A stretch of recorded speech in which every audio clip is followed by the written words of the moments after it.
Assalamualaikum warahmatullahi wabarakatuh. Waalaikumsalam Waalaikumsalam warahmatullahi warahmatullahi wabarakatuh. wabarakatuh. Ibu, Bapak, para ekonom yang sudah bergabung dalam diskusi publik kita ini, dan juga kepada para pemirsa kami yang menonton secara langsung atau nanti melihat di kanal YouTube. Ini untuk yang bersifat publik adalah pertemuan kami yang ketiga. Mudah-mudahan nanti tiap bulan atau tiap ada topik penting kami bisa melakukan diskusi yang didengar oleh publik ya. Kita tanggal 20 Mei lalu itu mendengarkan pidato Presiden di sidang umum DPR, mengantarkan sebuah dokumen yang namanya KEM PPKF, Kebijakan Ekonomi Makro dan Pokok-pokok Kebijakan Fiskal tahun 2027. Izinkanlah saya menyampaikan angka-angka kunci dari kerangka ekonomi makro dan pokok-pokok kebijakan fiskal, atau bisa kita sebut KEM PPKF tahun 2027. Nah, kalau dalam bahasa populernya itu pra-APBN ya, itu adalah rangkaian dari penyusunan APBN setiap tahun, dan untuk kali ini berarti untuk APBN yang 2027. Sebelum Mei, dari Januari sampai KEM PPKF itu ada sudah beberapa tahap arahan kebijakan Presiden, kemudian diskusi antara Bappenas, Kementerian Keuangan, BI, dan seterusnya. DPR juga sudah dilibatkan, tapi masih sedikit ya dalam proses itu. Lalu jadilah sebuah dokumen yang namanya KEM PPKF. Sesuai namanya, isinya adalah kebijakan ekonomi makro dan pokok-pokok kebijakan fiskal yang rencananya akan diambil di tahun depan. Nah, dari ini nanti dibahas di DPR untuk menjadi RAPBN. Diulangi lagi, disampaikan lagi rancangan APBN. Nah, lalu nanti dibahas oleh DPR, ditetapkan sebagai APBN 2 atau 3 bulan kemudian, dilaksanakan tahun depan. Jadi ini memang sebuah dokumen yang sangat krusial ya. Nah, apa yang unik dari tahun ini? Biasanya KEM PPKF itu disampaikan tanggal 12 Mei, kecuali hari libur, dan oleh Menteri Keuangan. Kali ini oleh Presiden sendiri. Kalau nanti RAPBN, 2 Presiden melakukan, setelah itu sorenya Menteri Keuangan. Kali ini Presiden. Sepertinya Pak Purbaya belum pernah ini, Prof. Didin, untuk KEM PPKF, karena KEM PPKF terakhir Ibu Sri Mulyani 12 Mei tahun lalu. Jadi Pak Purbaya ini belum sempat nih mengantarkan KEM PPKF, langsung diambil alih oleh Presiden. Beberapanya ya tidak terkait dengan APBN langsung ya, malah yang banyak. Ini menarik menurut saya, berita tentang isi PPKF-nya nggak meluas ya, yang meluas adalah bagian-bagian dari pidato presidennya. Jadi misalnya kalau yang namanya PPKF itu kan kira-kira pendapatan berapa, belanja berapa, meskipun dalam bentuk persentase atas PDB ya, dibandingkan dengan tahun sebelumnya, itu malah nggak banyak dibicarakan di publik. Yang banyak adalah soal ekspor satu arah. Lalu ada upaya-upaya untuk mewujudkan pasal 33 Undang-Undang Dasar 45. Ini kan mengulangi pidato Presiden ya pada saat 17 Agustus dan seterusnya. Tapi itu hak beliau sebagai Presiden. Tapi izin para pemirsa saya, haknya para ekonom juga untuk memberikan pandangan atas substansi pidato tersebut. Karena memang isinya ya tadi meluas ke arah kebijakan ekonomi. Jadi ini bagus juga menurut saya kalau dia hanya PPKF. Mohon maaf, ini kan para ekonom ini kan ada spesialisasinya. Agak sulit berkomentar ketika nggak begitu hafal dengan angka-angka fiskal. Tapi karena kali ini semua hal dibahas, maka saya mengundang ini para guru besar kita, para ini untuk ya yang substantif dari Presiden disampaikan itu, responnya bagaimana.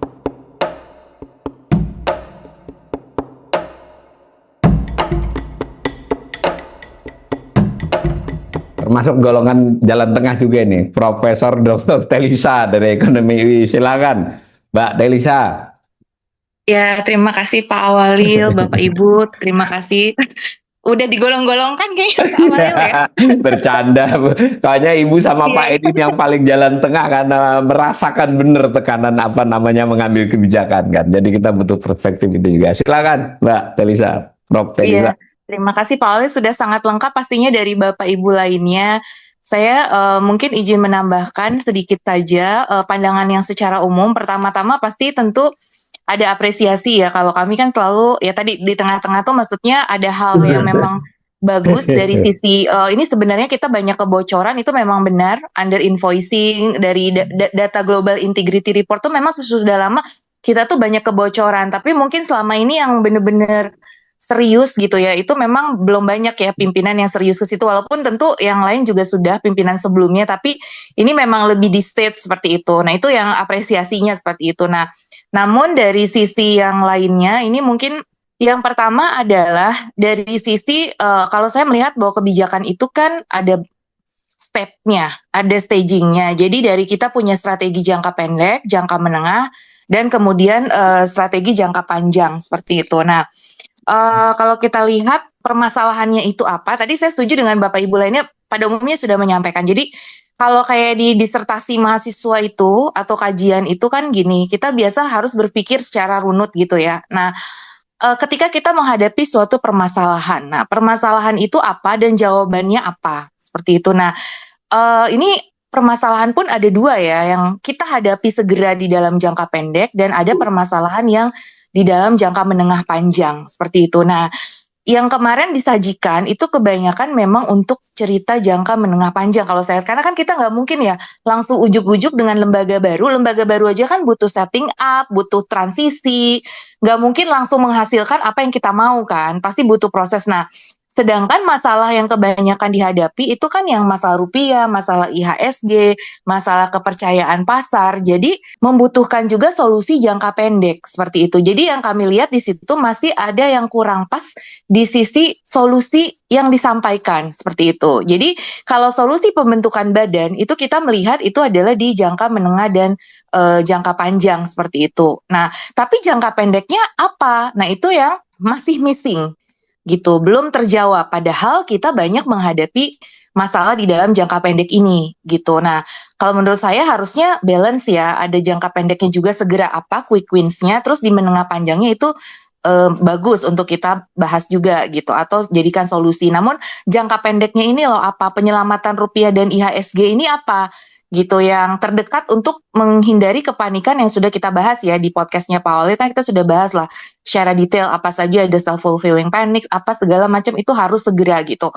Tidak terlepas dari paradigma antek-antek asing ya, bahwa karena kan Indonesia belum menjadi negara autarki, kita belum seperti Korea, belum seperti Kuba, jadi kita nggak bisa suddenly menjadi Kuba atau suddenly menjadi Korea Utara kan, kita transisi gitu, nggak mungkin kita tiba-tiba autarki langsung seperti itu. Nah, jadi setuju in the long run, Indonesia harus menjadi negara yang semakin mandiri baik secara keuangan maupun sektoril, tapi semua butuh proses seperti itu. Jadi ini supaya masyarakat ini tidak bingung bahwa campur baur gitu ya, mix. Jadi mana yang strategi jangka pendek, mana yang strategi jangka menengah panjang. Nah, ini memang menurut kami ini adalah tugas dari tim ekonominya beliau juga gitu. Harusnya ini ya, seharusnya memang ketika mendesain suatu kebijakan, tadi setuju dengan Pak Edi bahwa harus kuat dari sisi kompetensi SDM-nya. Nah, padahal tadi ada Wamenkyu banyak gitu kan, nah itu kan sebetulnya mereka orang-orang yang capable juga gitu kan, timnya banyak. Nah itu seharusnya bisa mendukung ya dengan Kemenko Perekonomian juga, timnya kita tahu tuh kawan-kawan kita juga, maksudnya itu harusnya lebih bisa mendesain teknokrasinya di Bappenas juga dan seterusnya. Jadi nah cuma itu tadi ya, bagaimana sinkronisasi kolaborasi ya, kita tahu kadang ada silo-silo antar institusi, ada ego sektor dan lain sebagainya, ada masalah komunikasi kebijakan, itu kita tahu. Memang ini kan kita bicara idealnya seperti itu, idealnya ya, kita nggak bicara aktualnya, tapi seharusnya ini juga diperkuat dari level teknisnya gitu. Kalaupun misalkan di level pimpinan A1 itu bicara generalnya nanti, namun di level implementatifnya itu harus ada tim yang solid secara teknikal gitu loh. Jadi kalau presiden sudah menyampaikan secara globalnya, nah teknikalnya melengkapi. Nah ini yang kita kurang lihat juga sekarang, teknikalnya ini, karena kebanyakan lebih ke menenangkan aja tapi sangat umum dan kurang jelas itu teknikalnya itu seperti apa, padahal masyarakat sangat haus. Masyarakat kita yang sekarang yang pendidikannya semakin baik ya, netizen kita juga semakin kritis, informasi semakin mudah kita dapatkan dari AI ChatGPT. Nah tim teknikalnya ini juga harus menghandle gitu dari sisi menjelaskan langkah-langkah kebijakannya itu. Jadi ya nggak bisa misalkan kayak dengan hanya senyuman atau hanya menenangkan, itu tidak cukup gitu. Jadi harus ada yang memang meyakinkan bahwa ini kita bersama dengan para ahli yang siap untuk menjaga negara kita seperti itu. Nah, itu mungkin yang perlu diperkuat. Jadi perlu ada pertemuan teknis level press release teknis yang itu ke media juga lebih clear dari sisi technical dan teknokrasinya. Dan itu mungkin bisa dilakukan apabila di A1-nya itu sulit dilakukan, bisa dilakukan di level yang memang lebih teknikal seperti itu. Nah, itu yang dulu tuh kita temui juga sebenarnya biasanya seperti itu, kalau di level teknikal tuh sudah dari level di bawah-bawahnya, tapi dengan bahasa yang lebih lebih realistis seperti itu. Nah, makanya saya selalu berulang-ulang, mohon maaf kalau bosen, selalu apapun itu membentuk lembaga baru, mana naskah akademiknya, research based policy-nya mana, evidence based policy-nya mana, seperti itu. Jadi selalu itu bagus gitu, tetapi harus didukung oleh naskah akademik yang sangat kuat gitu. Jadi kalau naskah akademik itu sudah kuat, saya yakin bahwa suatu kebijakan itu lebih bisa diterima, dan dia research based policy juga biasa sudah menerima masukan dari stakeholder. Biasanya kan ada FGD, ada apa sebelum itu dilakukan, ada RIA, Regulatory Impact Assessment, Cost Benefit Analysis. Nah, step-step itu kita agak melihat sekarang agak missing gitu ya. Nah, itu yang mungkin harapannya partisipatifnya tetap ada dan juga naskah akademiknya, sehingga ketika masyarakat bertanya bahwa ini sebenarnya apa sih manfaatnya, apa bagaimana, nah itu bisa dijawab dengan naskah akademik itu sebenarnya. Kita sudah benchmarking, sudah bahwa memang comes out yang terbaik itu adalah membentuk lembaga baru gitu. Karena saya melihat belakangan ini semua masalah selesainya lembaga baru gitu. Nah, yang existing sendiri belum terlalu dilihat untuk perbaikannya seperti apa gitu. Nah, itu yang kok semua masalah lembaga baru gitu. Kami melihat kecenderungannya seperti itu. Padahal itu costly banget kan di tengah APBN kita sedang terpuruk gitu. Di tengah APBN kita yang ya meskipun masih kita jaga, tapi ya kita tahu lah kondisinya gitu. Nah, itu artinya harus ada juga langkah-langkah untuk efisiensi ya, dari sisi bahwa kalau bisa kita selesaikan lewat hal yang lebih tidak harus bentuk lembaga baru, misalkan pengawasan, meningkatkan pengawasannya, SDM-nya diperbaiki dengan merit system yang baik tadi ya, bukan dengan sistem ordal, dengan merit system yang baik. Itu setuju banget sama Pak Edi Priyono tadi, merit system yang baik itu harus diperkuat gitu. Nah, ini yang muda-muda nih kayak Mas Dipo tadi, banyak ya di sini ekonom-ekonom muda itu hebat-hebat. Nah, itu harusnya direkrut karena kita butuh orang-orang diaspora kita kurang apa sih? Makanya mereka banyak yang ke luar negeri, kabur aja dulu dan sebagainya, karena mereka tidak mendapatkan tempat. Nah, kalau mereka ditempatkan di posisi-posisi yang ini sekarang, mereka orang-orang yang kompeten, kami rasa SDM kita masih bisa kok gitu. Kita masih punya kok ribuan orang, jutaan orang Indonesia yang berintegritas gitu untuk melakukan pengawasan-pengawasan tadi gitu. Karena ini kan kita kurang fungsi pengawasan sehingga terjadi misinvoicing tadi, underinvoicing, transfer pricing dan lain sebagainya. Nah, itu memang bea cukai aja ini ada naga-naga lembaga baru lagi atau dibubarkan atau seperti apa. Kemarin ada diskusinya tuh tentang bea cukai karena itu juga terkait gitu ya. Nah, tidak harus selalu lembaga baru seperti itu, tapi dengan orang yang baru ya, yang benar-benar bersih, berintegritas dan berkapasitas, itu kami rasa juga bisa gitu. Ya, mungkin lembaga baru salah satu solusi, tapi kita harus cek dulu solusi lain kan sebelum ke lembaga baru, itu ada pilihan-pilihan atau alternatif kebijakan. Nah, itu. Dan terakhir itu adalah konsistensi kebijakan dan paradigma dan teknokrasi yang jelas. Karena begini, on the other hand, pasal 33. Tapi ketika kita BOP, menandatangani BOP dan ART, itu tidak mencerminkan kita pro dengan pasal 33 seperti itu. Jadi, bagaimana konsistensi kebijakan ini? Gitu. Di satu sisi kita antek-antek asing, tapi on the other hand kita memang merapat ke sana seperti itu. Jadi, perlu konsistensi kebijakan. Kita tuh sebenarnya arahnya tuh bagaimana sih gitu. Karena ini sangat mix ya, sehingga paradigma dan teknokrasinya juga sangat tidak jelas seperti itu. Jadi kurang jelas, bukan tidak jelas ya, kurang jelas. Jadi ketika kita menghadapi pelemahan rupiah, jawabannya nggak bisa hanya pasal 33. Karena kita kondisinya sekarang itu adalah menghadapi lembaga-lembaga asing. Nah, menghadapi lembaga-lembaga asing itu bisa dua macam cara smart way-nya. Bukan kita istilahnya ada dua cara gitu. Nah, kita harus kuasai permainan mereka seperti apa, dan kemudian kita masuk di dalam ini. Jadi bayangkan ya, karena saya punya beberapa mahasiswa kerja di berbagai lembaga internasional, JP Morgan, IMF dan sebagainya. Nah, ataupun kolega ya. Nah, itu tuh melalui lembaga-lembaga itu pun kita bisa punya pengaruh gitu. Kalau kita punya pengaruh yang kuat di sana, kita bisa meningkatkan kredibilitas kita. Nah, itu mereka lebih percaya gitu. Bisa kita memberikan masukan dan lain sebagainya.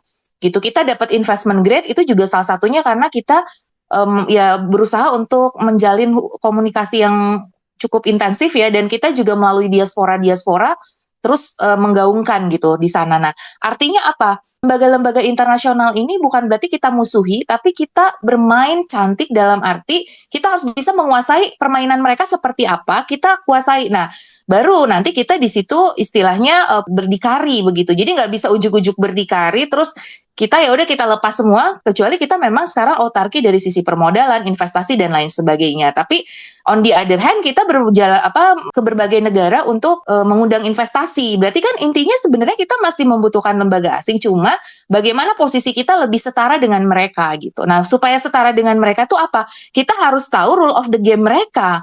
Bukan berarti kita bikin rule sendiri, karena saat ini kita belum menjadi negara big open economy yang bisa membuat rule sendiri. Kedepannya iya, di dalam komoditas mungkin kita ingin menjadi big open economy yang bisa mempengaruhi harga gitu kan. Kita kan selalu dalam ekonomi bicaranya small open gitu. Small itu nggak bisa mempengaruhi harga. Nah, makanya di situ kan di dalam pidatonya ingin mempengaruhi harga yang produk-produk yang memang kita menghasilkan seperti batu bara, sawit, nikel, itu kita harus bisa menentukan. Nah, kita pengen jadi price maker seperti itu. Nah, itu boleh, itu bagus sekali, sangat mulia sekali. Namun butuh step tadi, jangka pendek, menengah, panjang. Jadi supaya kita dalam jangka pendek ini bukan berarti langsung seperti memusuhi ya, tapi kita nggak mau ngikutin rule-nya mereka ya, akhirnya kita buy marketnya sendiri kan, ya kita udah melihat sekarang kan dari sisi pelemahan rupiah sama IHSG yang masih terus terjadi gitu. Nah, artinya jangka pendeknya ini yang masih missing. Kalau jangka menengah panjang, kalau memang itu baik pembentukan badan tersebut dengan catatan tadi tata kelolanya diperbaiki dan sesuai dengan harapan para ekonom, mungkin bisa kita bicarakan bagaimana bentuk lembaga ini, itu masih kita apresiasi tentunya. Namun itu jangka menengah panjangnya, dan sekali lagi di jangka pendeknya ini kita harus masih bisa smart kepada lembaga-lembaga asing tersebut. Dan saya seorang murid Profesor Didin yang sangat mengikuti Prof. Didin ini sejak lama, paling sering bicara pasal 33. Mungkin gimana komentarnya, Prof? Ya, terima kasih.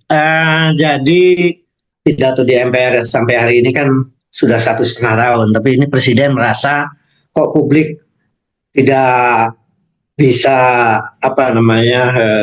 menerima gitu, shifting paradigm yang dia yakini itu. Tetapi Presiden Prabowo ini dalam kesempatan yang sangat istimewa di depan DPR setelah pidato di MPR itu mestinya ada kemajuan gitu. Mau ngomong tentang state-led development itu atau bahasa lain state capitalism dan sebagainya. Karena tadi juga saya merasa banyak dicerahkan oleh semua pembicaraan tadi. Sebenarnya yang bagus-bagus state-led development ini banyak ya, banyak. Di Asia ada Jepang, ada Korea, bahkan ada China, bahkan yang lebih second layer itu Malaysia sama Thailand. Bahkan yang lebih tua lagi itu sebenarnya kan Eropa Utara dengan beberapa Eropa Barat.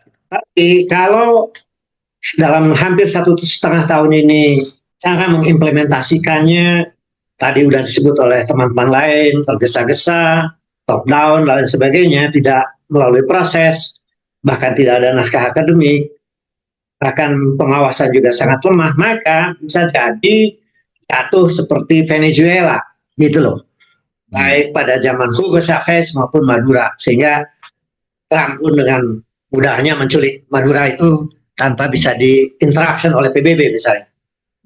Maduro, jangan Prof. Didin, Maduro bukan Madura. Iya, rupanya banyak Madura yang mendukung juga itu. Iya, Maduro ini akhirnya bisa diculik dengan mudah gitu kan. Jadi sebenarnya yang dikhawatirkan publik itu juga adalah soal bukan pada paradigmnya, tapi kepada desain kebijakan. Tapi saya mendengar pidato tanpa teks itu sekitar 1 jaman itu lebih kepada pengulangan-pengulangan yang sifatnya normatif gitu. Yang tadi sudah banyak dikatakan, kita nggak again terhadap negara ini lebih mengontrol, negara ini nggak boleh bocor, dan koruptor itu harus dilibas, macam-macam. Tapi yang kita ingin dengar setelah 1,5 tahun itu sebenarnya desain polisinya. Jadi misalnya ya, yang paling makro aja, kalau referensinya pasal 33 Undang-Undang 45, mestinya beliau sudah lontarkan bahwa akan ada RUU Undang-Undang Ekonomi Nasional sebagai payung untuk seluruh undang-undang yang sifatnya ekonomi. Nggak kita dengarkan, padahal saya tahu tim istana sedang atau sudah selesai itu atau Bappenas pun itu nggak dikatakan misalnya undang-undang perekonomian nasional yang merupakan jawaban di ayat 5 ya, pasal 33 itu yang itu seperti kecelakaan banyak perundang-undangan itu yang menurut Eva Sundari anggota DPR yang lalu atau Pak Mahfud MD lebih dari 100 undang-undang yang tidak comply pada pasal 33 gitu. Itu harusnya itu yang dikedepankan. Yang kemudian adalah kalau bicara korupsi yang diulang-ulang selama 1,5 tahun, mengapa tidak kembalikan KPK menjadi komisi negara yang bersifat independen? Kemudian karena bocor sudah bukan hanya 30%, sudah 40% rata-rata sekarang, menurut penelitian saya, mestinya bicara tentang wealth tax untuk orang-orang super kaya misalnya. Mengapa tidak berani? Kemudian ada progressive tax gitu. Walaupun nanti implementasinya tentu saja tidak serta-merta instan gitu. Bicara tentang devisa yang konon ada sekitar 300 billion US dollar disimpan di luar negeri sekarang. Yang tidak, karena undang-undangnya membolehkan. Lalu disampaikan bahwa revisi undang-undang lalu lintas devisa yang terlalu liberal sejak tahun 98, tadinya untuk supaya terjadi capital inflow, telah berhasil mau dibiarkan. Itu yang membuat kemudian para eksportir memperoleh surga dari devisanya yang disimpan di bank-bank luar negeri misalnya. Kemudian kalau berani kayak Deng Xiaoping melakukan hukuman mati pada koruptor besar misalnya, karena memang kayaknya anti sekali pada korupsi ini. Maling-maling itu katanya kan gitu. Orang pintar tapi maling-maling kan gitu. Kesal banget. Dan akan dikejar sampai Antartika. Bicara aja, koruptor besar akan dihukum mati, berlakukan hukuman mati, dan sekarang di undang-undangnya sudah ada sebenarnya. Tadi dia perintahkan gitu. Kemudian bicara lagi tentang hilirisasi yang akan 20 komoditas akan diprioritaskan macam-macam, tapi tidak ada industrial policy-nya sekarang ini. Tidak ada industrial policy-nya. Saya punya gagasan bahwa para konglomerat besar itu, oligarki bisnis itu yang sudah kaya raya itu dimuliakan dengan ditugaskan seperti Pak Chungli tahun 70-an agar mereka menjadi pemain industrial yang inovatif dan efisien dan inovatif. Apakah Mobnas, apakah turunan dari sawit, apakah dari agromaritim dan sebagainya, diberi insentif, disinsentif, dan larang dia menyumbang kepada partai politik dan elit politik. Pelanggarannya, kalau partai dibubarkan, orang-orangnya merupakan pidana. Kenapa nggak berani gitu? Jadi sehingga para korporasi besar fokus menjadi pemain industri champion di regional dan global dan nasional. Lalu elit politik dan partai-partai yang dibiayai oleh APBN nantinya menjadi meritokratis sistem politiknya. Kenapa nggak berani begitu? Kalau memang itu desain polisi, bukan pidato gitu, yang solusinya itu simbolik dan politis. Kalau dia serius, desain polisinya kayak apa gitu. Yang lain adalah kalau memang demikian dia ajukan revisi undang-undang politik yang Menkum mengatakan sekarang ini sedang ada perubahan berbagai undang-undang politik. Ya sekalian aja semacam political engineering supaya dimuliakan korporasi besar sekaligus para elit politik dan partai politik. Itu antara lain harapan saya, bayangan saya dari pidato itu, bukan mengulang-ulang macam-macam dari mulai pasal 33 sampai berbagai hal tentang yang bagus-bagus itu, yang tadi istilahnya sulit kita tolak. Saya hubungkan saja dengan bukan pidato ini, tiba-tiba ngundang menteri gubernur BI dan menteri-menteri RSBY. Itu juga simbolik. Ngapain gitu? Mana polisi yang akan diajukan mestinya kan?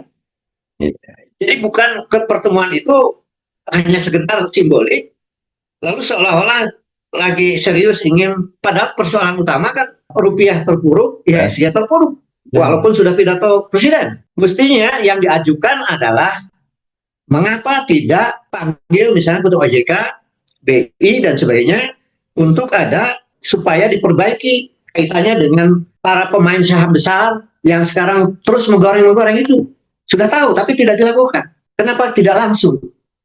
Kemudian di era yang sekarang nih ketidakpastian akibat perang, eskalasi perang Timur Tengah ini, mengapa tidak capital market bersama perbankan itu dilakukan re-engineering juga agar terjadi capital inflow seperti pada tahun 98, capital inflow supaya investor portofolio itu masuk. Kenapa nggak polisinya yang disampaikan, bukan memanggil era SBY karena ada krisis 2008 gitu. Jadi ini yang saya ingin kemukakan bahwa pidato presiden itu sepertinya ingin shifting paradigm, ada yang bagus, state land development itu, tapi kalau desain polisinya buruk maka akan seperti Venezuela. Tapi kalau memang bagus, kita punya contoh tentang Jepang, tentang Korea Selatan, tentang bahkan Malaysia dan Thailand. Nah, apakah Presiden Prabowo ini sedang mengukir sejarah menjadi state-led development yang berhasil atau gagal seperti Venezuela? Mudah-mudahan enggak yang terakhir. Terima kasih. Assalamualaikum warahmatullahi wabarakatuh.